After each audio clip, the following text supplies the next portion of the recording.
ഇത്ര പെട്ടെന്ന് ചിക്കൻ മന്തിയോ? അതെ ഗൈസ്, ഏറ്റവും എളുപ്പത്തിൽ ഉണ്ടാക്കാവുന്ന നമ്മുടെ ഹോം മെയ്ഡ് ചിക്കൻ മന്തിയുടെ റെസിപ്പിയാണ് ഈ വീഡിയോയിലുള്ളത്. കഴുകി വൃത്തിയാക്കിയ ചിക്കനിലേക്ക് കുറച്ച് ക്യാപ്സിക്കം, കുറച്ച് മാഗി ക്യൂബ്സ്, കുറച്ച് മല്ലിയില, കുരുമുളക് പൊടി, മുളക് പൊടി, പട്ട, കറിയാമ്പൂ, മുളക് പൊടി, പിന്നെ ഇഞ്ചി വെളുത്തുള്ളി പേസ്റ്റ്, ഇതെല്ലാം കൂടി ആ ചിക്കനിലേക്ക് നല്ലതുപോലെ പുരട്ടിയിട്ട് ഫ്രിഡ്ജിലേക്ക് വെക്കുക. ഈ സമയം കൊണ്ട് നമുക്ക് അരി കഴുകി ഒരു കലത്തിൽ വെള്ളം എടുത്തിട്ട് അതിലേക്ക് കുറച്ച് ഉപ്പ്, പട്ട, കറിയാമ്പൂ, പിന്നെ ഒരു ഉണക്കനാരങ്ങ. ഞങ്ങളുടെ നാരങ്ങ നല്ലതുപോലെ ഉണങ്ങിയിട്ടില്ല, പിന്നെ ഞങ്ങൾ അഡ്ജസ്റ്റ് ചെയ്ത് പിന്നെ എല്ലാം കൂടി ഇട്ട് നമുക്ക് വേവിക്കാനായിട്ട് വെക്കാം. ഈ വെന്ത് കഴിയുമ്പോഴത്തേക്ക് അത് ഊറ്റി മാറ്റി വെക്കാം. എന്നിട്ട് ആ റെസ്റ്റ് ചെയ്യാൻ വെച്ചിരുന്ന ചിക്കൻ ഒരു കുക്കറിലിട്ട് നന്നായിട്ട് വേവിച്ചെടുക്കാം.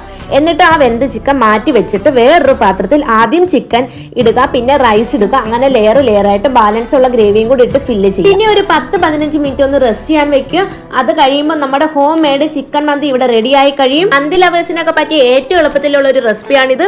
അപ്പൊ എല്ലാവരും ട്രൈ ചെയ്യുക. അപ്പം വീഡിയോ ഇത്രയേ ഉള്ളൂ ഗൈസ്. വീഡിയോ ഇഷ്ടപ്പെടുവാണെങ്കിൽ ലൈക്ക് ചെയ്യുക, ഷെയർ ചെയ്യുക, കമന്റ് ചെയ്യുക, സബ്സ്ക്രൈബ് ചെയ്യുക, ബെൽ ബട്ടൺ കൂടി പ്രസ് ചെയ്ത് നമ്മളെ സപ്പോർട്ട് ചെയ്യുക. Thank you guys.